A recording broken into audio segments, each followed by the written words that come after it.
Pengalaman dangsut kalawan yang mai sadeung awada sadia kau naya kau ka sebijono kau gudon kuba ka mundan wan manai ถึงมาบิศาสนาพุทธมุนแสงคำราเป็นเจ้านับคาไลมาสวยหาบา66ปาปีได้สวยบา17นี้ฮอดดีเล่นเสียงร้อง11คำมันดีมีหมังลาว่าเรื่องอะไรเสียวได้สังดังมีตังเจ้าดานะกับซ้ำในเฮาคามุจันวันมื้อไหนเรื่องซูปอเมเจ้าเกซู2ป่า2ภายลุงกอก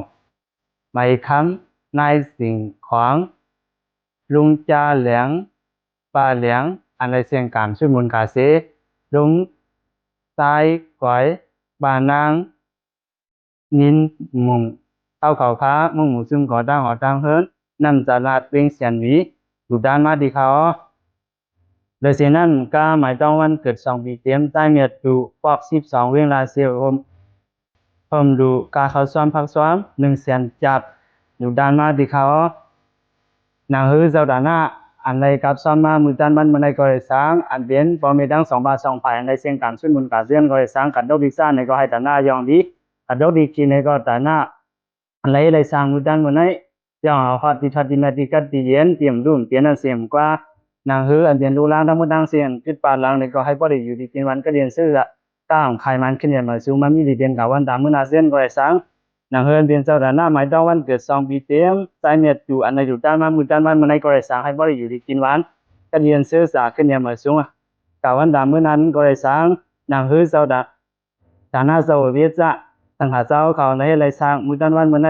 ก็บ่ได้อยู่ดีสูงหวานป้องกันศาสนาก็ได้เข้าไกลเจือนก็ได้สังฆราชอยู่ที่ในเส้นนี้มันตนักแล้วว่าพี่เจ้าสังฆาเจ้าเขา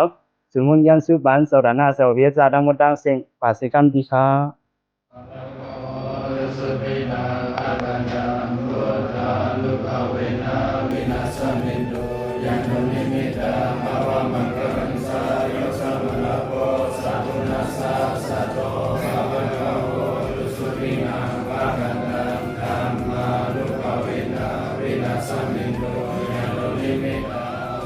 พุทธานุภาเวนะสัตสุขีภวันตุเตภวตุสัพพมังคลังรักขันตุสัพพเทวตาสัพพธัมมานุภาเวนะสัตสุขีภวันตุเต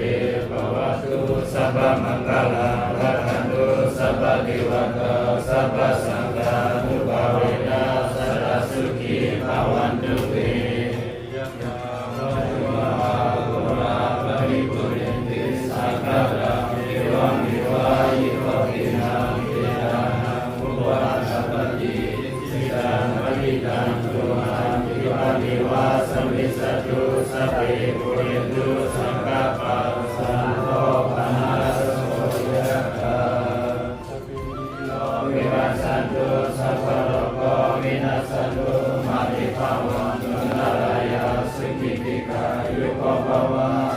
วัฒนาสิสานิสังพุทธา